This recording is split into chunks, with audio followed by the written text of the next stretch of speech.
So, into the last one of Crafty.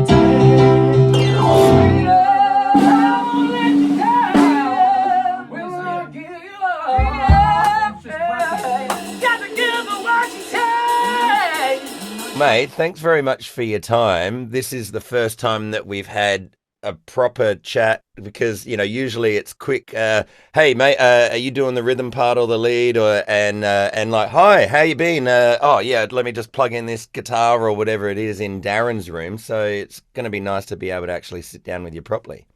My pleasure, man. I've wanted to do one of these for a long time. I'm a big fan. Yeah, killer.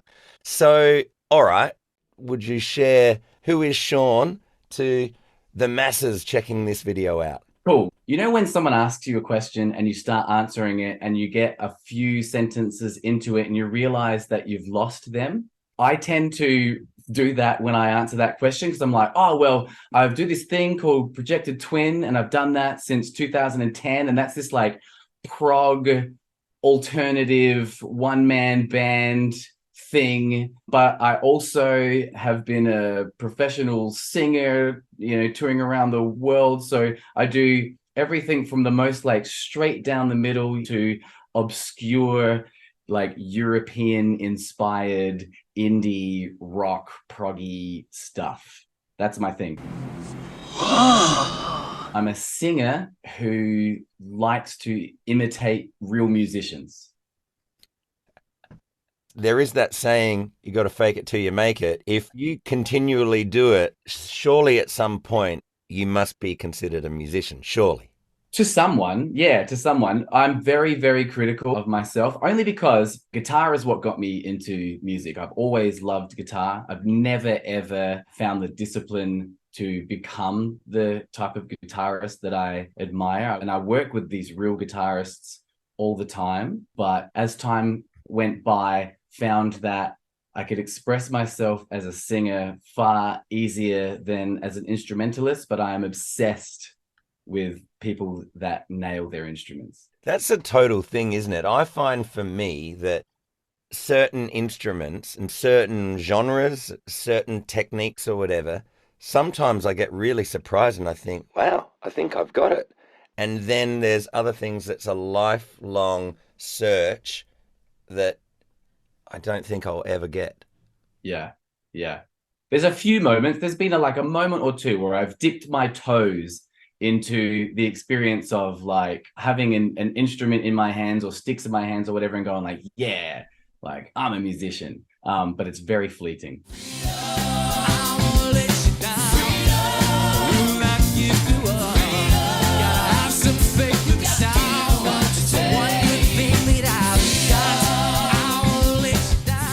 I would say you and I are quite alike, and we realized that we had a bunch of friends-in-law in the industry that was from a long time ago. We're talking like noughties. And then you went away to Dubai, is that right?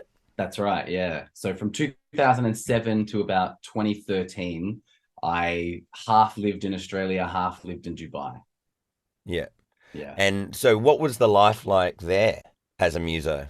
Well, Dubai is a weird little, it's like a hyperbolic time chamber. It exists within itself. It's its own ecosystem. And so there's an interesting setup in the Middle East around being a performer. It's like in Australia, you could put a band together and then find some little venue a couple of weeks later and put on your first show. Whereas in some other regions like Dubai and the UAE, you actually have to have like permissions and permits and all of these things in place to be a performer. So if you're over there and you happen to be a performer, you're in this unique, small paradigm community of people that are actually allowed to do this thing. So it's the regular cover gig circuit over there, but treated with the law of like, you are a rock star here, magazine covers, photo shoots, sponsorships, all this crazy stuff. So I got the full like, oh my God, like I've made it treatment.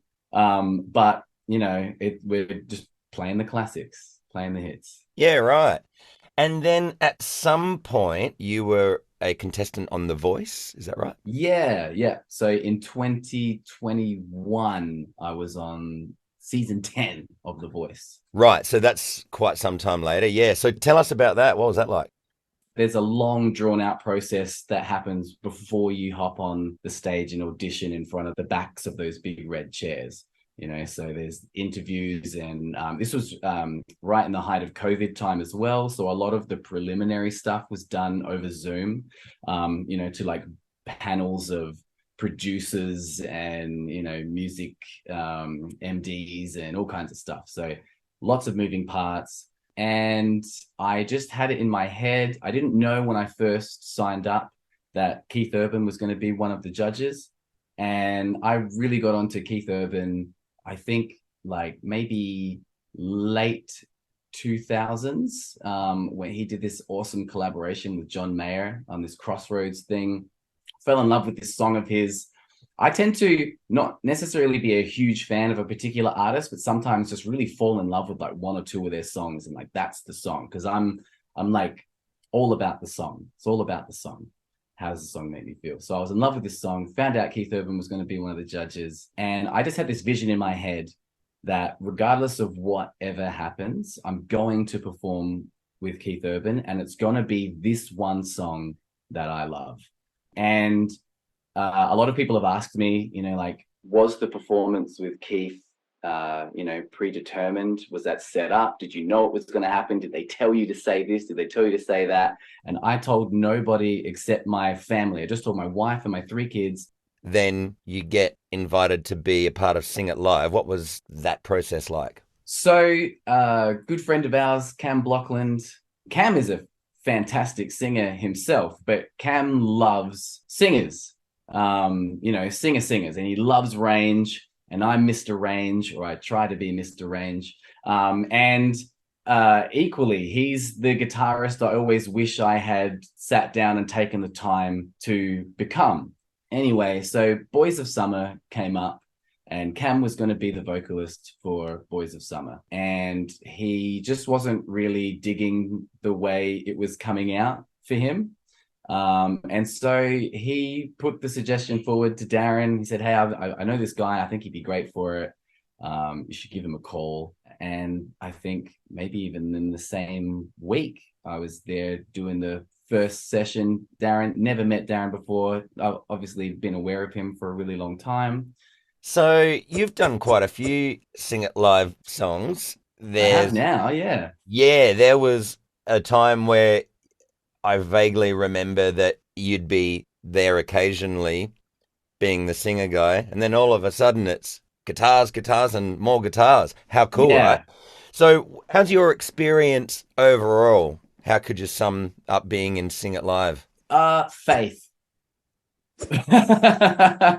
It's been faith-based. So Of course, you mean the George Michael song, because we're here talking about George Michael eventually. Well, yes, yeah, freedom, and faith.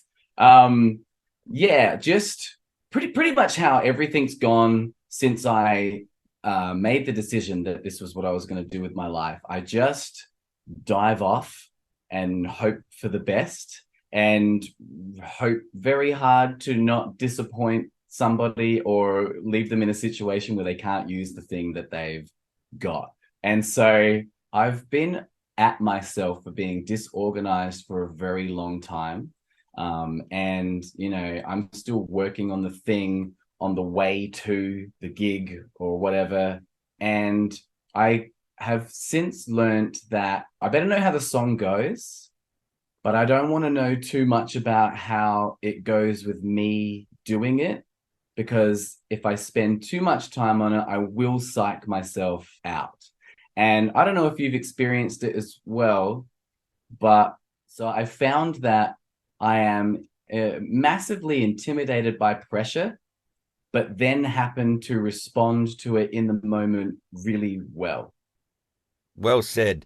That faith word, that resonates a lot with me, because it's very common for me to receive information at a pretty last minute, and then it's about 30 minutes away from Darren. Yeah. Yesterday I got stuck behind a truck, so it was 35 or 37 minutes, which was okay because I had longer to go through those harmony parts to Freedom, which I feel like for me, when like what you're talking about is how well can you take the information that you're supposed to be delivering and deliver it. Mm. For me, that's what it comes down to. And so if it's a song you've been singing or playing for years, then you just go, no worries. Woo! That's a relief. But Yeah. that happens so rarely because there's so many songs out there. Yeah. It's amazing to me that having been a cover musician performer for a really long time, that someone can still give me a list of 180 very well-known songs, and I'm like, I don't know any of these. Like you've heard of them, but you've never sung them type. Yeah, I've never sat down and figured out, like, oh, this word goes here, blah, blah, blah. Oh, and isn't that such a difference where you go, oh, I've heard this song. How hard could it be? And then you sit down to go through it and you go, oh. Wrong! I've had my fair share of being the fill-in guy and rocking up for the first time for people that don't know you. If you're playing or singing a bunch of songs that are completely unfamiliar to you, well, then you're not going to really be showing what you're potentially capable of. Yeah, very much so. Guys, I really need your honesty here. Was I too in the pocket? Speaking of the thing that we're doing at the moment, the song Freedom, for Yes. me, I'd heard it a bit, never really like they're saying I wouldn't go across the street to hear it. Whereas now I probably would. Like, I didn't realize how clever the song was. Like 3 key changes, 3 different sections, 3 different keys. Yeah. And like I really quite like the lyrics as well when you get into it. Oh, is that what he's saying? Yeah. I think he's telling the story of Wham. Yeah. That's what I got out of it. He's talking about, like, heaven knows we sure had some fun, boy. What a kick, just a buddy and me. We had every big shot, good time band on the run, boy. We were living in a fantasy. I think he's talking to the audience. He's like, guys, like, stick with me, like, this is going to freak you out a bit. Maybe you're not going to like it that I'm going out on my own or whatever, but please stick with me. I promise I've got good stuff. And I promise I've got stuff you didn't even know you wanted me to do. Yeah, that's cool. So he also says the word truth in there, which I guess is what you're saying. Like the authenticity of somebody is not really completely authentic if you're not just giving your truth out, Yeah. And I think your truth changes as well. So I think if you get stuck doing a particular kind of thing that you were really passionate about, your taste changes. And I think musically you go through a progression. And I don't know, if you really love music, there's more music for you that you haven't dabbled in yet or even become aware. Because it's like, you don't know what you like before you experience it. And it's also not your choice whether you liked it or not. You didn't know you were going to like it or not. You just did, or you didn't, so you must be exposed as much as possible. This is getting deep in a good way. I didn't realize that it was going to be like this. I thought, oh yeah, we might be talking about guitar pedals or but it's great. All of this stuff is just so important to anybody, not just a musician. If you're someone that's not really honoring, yourself, you're not being true to yourself. I guess that's what I was sort of reading into it with what he was saying, and it's kind of what you're saying. That authenticity it's like, well, I better just be honest what I'm actually going through, what I'm feeling, and then you can go along the ride with me. Yeah, because a lot of time we don't notice it, but the little reactions to things, particularly, the unexpected ones, it's all telling you who you are. Not necessarily who you have to be forever, but it's telling you who you are today. Yeah. So in regards to this song, what was your preparation like, and what was it like in comparison to preparing for other Sing It Live songs? I have been notoriously loose with lyrics in songs forever.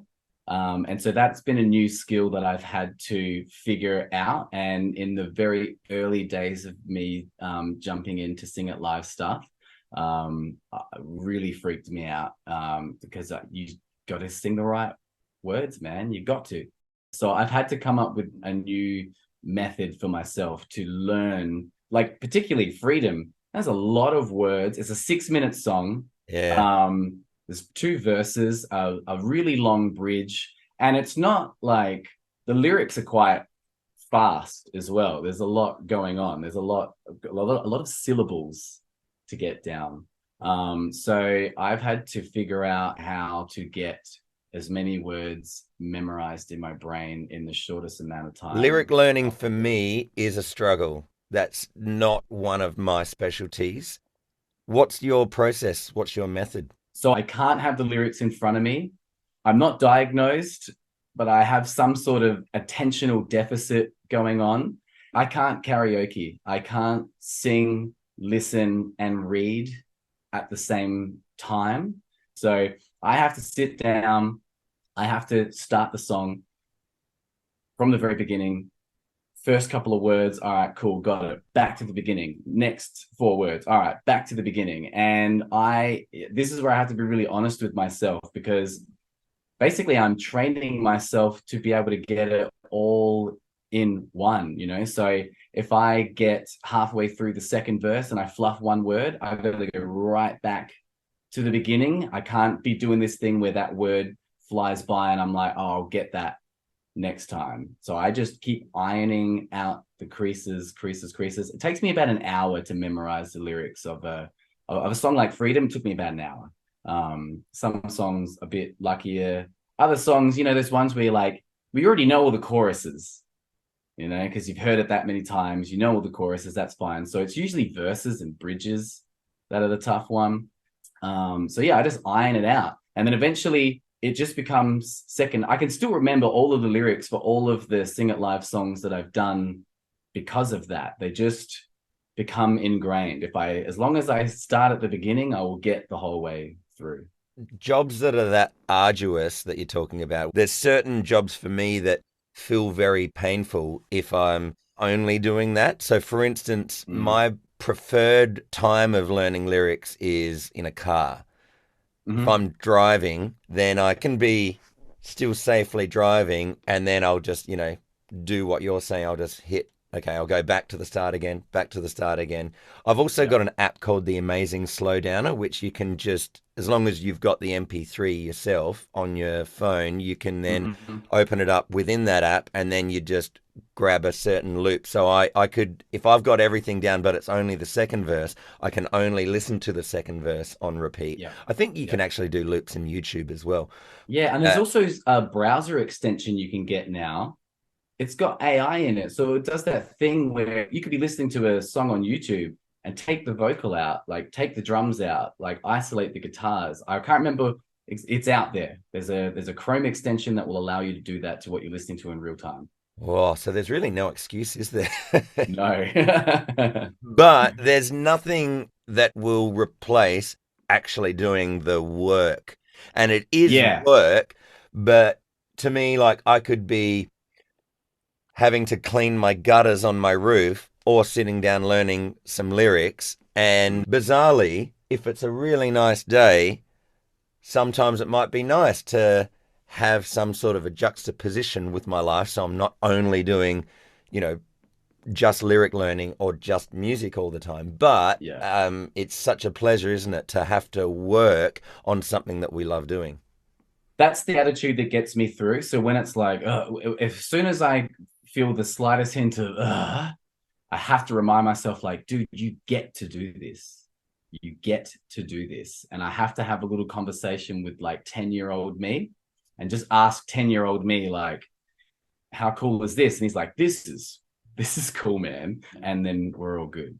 I have the saying, I chose this. And I do that in the... Yeah. I also do this little like pair associated learning thing. I will learn lyrics with an unplugged microphone. I'll just touch it to my lips, where I would generally position a microphone. And I think it's just this little trigger for my brain that when I rock up the next day and I've got that mic on my lips, I'm like right back where I was. I've done this. This is a comfortable thing. Yeah, Yeah. that's really cool because if you are feeling any forms of intimidation by a musical situation, why not just add one little bit of comfort factor into Yeah. that? Yeah. Like there's like 20,000 hours of my life I've spent with this cage pressed against my lip, like as soon as I feel that, I know where I am. I like that. I've got a comparison to make with that if you are in a weird musical situation, but the place is familiar, Hmm. all of a sudden you've got that. I've been here before. Yeah. So I guess being in Darren's studio more and more times, it has that nice familiar feeling, doesn't it? Yeah. Well, and I think also there's times where I've gone in there in the earlier sessions, like a bit out of body. Like I've seen this room so many times, but I'm actually in it now. And that's weird. And man, I'm processing a lot of things right now. Whoa, there's that guy. He's cool. Whoa, she, like, wow. Okay, wow, she sounds like that in the room. Holy shit. But I think the thing that's helped me the most is instead of preparing for everything, prepare for nothing. Like know your part, but don't think you know what's going to happen, or even if you're going to be asked to do that part, because Darren will throw a curveball at you sometimes. He would never He do. would never do that. No, never at the last minute, never right before we do the thing. No, but that's what makes it a cool, funky adventure because if it's going to be pretty regimented, then Yes. Yeah. So my biggest plan is no plan. Prepare to not know what's going to happen. And then I think that's when the best stuff happens. yeah, those times where we don't know how it's going to end and then we're figuring it out, it's usually like, to me, it feels like that's where the magic happens because it's not ever any one person that's always dictating it. It's a Yeah. communal effort. Another one. Yeah, that's an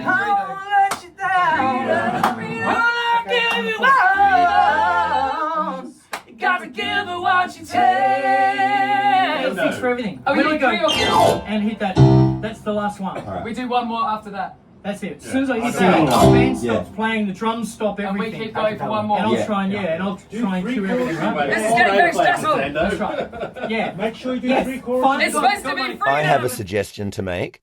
Can I suggest that you give me and the lovely listeners, watchers, etc., something to check out from you? Perhaps a link of some kind. So I just popped out my first new song under the guise of Projected Twin. And so that's out everywhere. It's called A Feat of Rage by Projected Twin. You can find that absolutely everywhere. But if there's anything that I'm doing anywhere with anyone, you will find it on my Instagram at Shaun Holton, 2 N's and 2 H's in the middle. But yeah, so I can be a hard sell sometimes because you might absolutely love one thing that I've done, and then I'll do something else that is not even anywhere near close to that, like singing Elton John with an orchestra somewhere, or from like the weirdest, most obscure metal to Rocket Man. So I bring people in and I alienate them all the time because I'm going to do something that's like the polar opposite of what you came for. Yeah. So if you can deal with that, I'm your guy. Well, you and I are just like peas and carrots. Because I have that ability to alienate. It stems for me from like if I'm putting on my favorites playlist on shuffle, it's scary. It goes from, say, I don't know, Pantera to the Muppets to maybe some jazz, and then 80s punk. Like it's all over the Which shop. can be a bit of a predicament when you're popping on set break music and you're like, oh yeah, this has got Eagle Eye Cherry in it. That'll be fine. And then 10 minutes later, the staff come and ask you, like, can you turn it off? You're like, oh, Opeth is playing right now on a Sunday afternoon on the pier. Right. Yeah, I've had a couple of those types of things happen. That's why I created playlists that are genred. Do you know what I've found is the best solution to set break music? The entire Sing It Live collection. Oh, killer. No complaints. No complaints. And people, they don't know they're not listening to the original in a lot of cases. So No, they're just like, why does it sound like, if it's an older recording, why does it sound like more modern? I like it. yeah. Yeah. That's a great idea. I'll have to do that. Mm-hmm. We sang that song for 1 hour and 38 minutes. And only one of us peed. Is that all? 1 hour and 38 minutes. Well, we were plugging in for the good 38 minutes of that. Yeah, that's true, that's true. So 1 hour. 1 hour. Give or take. 1 hour for your freedom. Around all over the shop. Well, mate, I could talk to you for hours, but we've got places to be. We So do. I'll let you be at whatever the place you need to be. Thanks so much for the chat. My pleasure, man.